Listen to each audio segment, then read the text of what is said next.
नमस्कार प्रणाम सब भोजपुरी भाई लोग के। हम भोजपुरी का विजय भारद्वाज। आज बहुत ज़्यादा दिन बाद फिर से ब्लॉग बनाओ तनी और आज है चैत नवमी के लास्ट दिन। तो हमनी के गांव में कैसे हमनी के माई पूजाई करेले माई के आज दिखाओ तनी लाइव में। तो बना दिए वीडियो में दिखाओ तनी कैसे पूजाई होला। किया हमार माई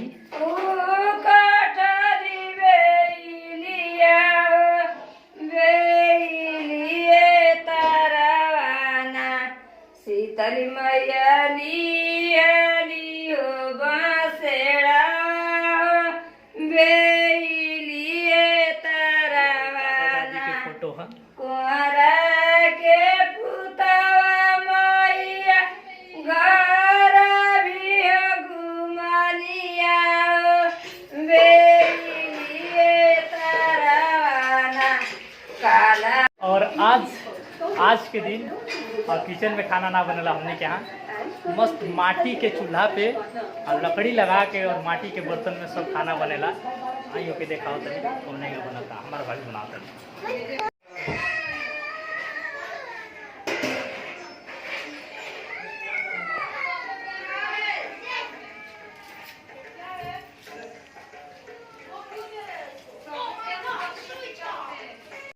और ये हमने के चैत नवमी के पूजा जो कि आज मनता हमने का।